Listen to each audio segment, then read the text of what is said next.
ہمارے یہاں جو معاشرے میں سوسائٹی میں جو تبدیلیاں آئی ہیں اس کے نتیجے میں ہم نے رحمت برکت اس کے معنی یہ لیے کہ ہمیں دنیاوی آسائشیں کتنی اویلیبل ہوتی ہیں. یقین مہربانی ہے، لیکن جو اصل مہربانی ہے وہ ہمیں اس طرح سے دیکھنا چاہیے کہ رب تعالیٰ بہترین چیز عطا فرمائے گا ان لوگوں کو جو اس کے بہت قریب ہیں. جو رب کے بہت قریب ہیں وہ انبیاء اکرام ہیں، اور ان میں بھی جو امام الانبیاء ہیں صلی اللہ علیہ وسلم وہ محبوب ہیں رب کے.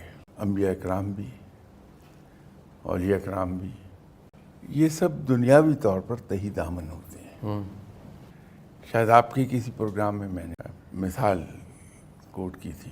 سر ہنری فورڈ اپنے اپنے وقت میں امیر ترین لوگ رہے. سر ہنری فورڈ کو آج کتنے لوگ ہیں جو یاد کرتے ہوں گے اور اس کو فالو کرتے ہوں گے. یہ بائی نیچر بہت کنجوس تھا.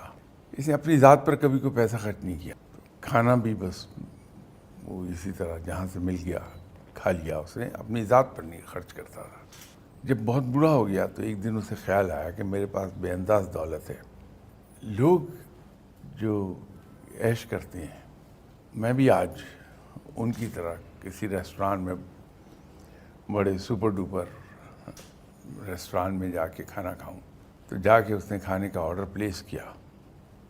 بڑی بڑی مہنگی ڈشز آرڈر کی، وہ سب سرو ہو گئی. کھانے کی کوشش کی تو اس کے اسٹمک نے اسے ایکسیپٹ نہیں کیا. اچھا. اس لیے کہ ساری عمر اس کو بچا کچا کھانے کی عادت تھی. اس دن اسے احساس ہوا کہ جتنی میرے پاس نعمتیں ہیں میں ان کو استعمال نہیں کر سکتا.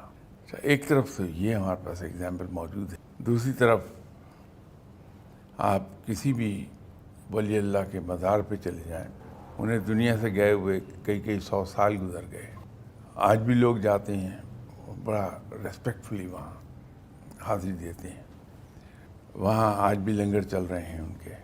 لوگ آتے ہیں، کھانا کھاتے ہیں، چلے جاتے ہیں، اور لوگ ان کا نام بھی بڑے ادب سے لیتے ہیں چاہے وہ بند کمرے میں بیٹھے ہوئے ہوں. تو یہ سمجھنے کی بات ہے کہ ان دونوں رحمتوں میں سے کون سی رحمت اللہ کو عزیز ہے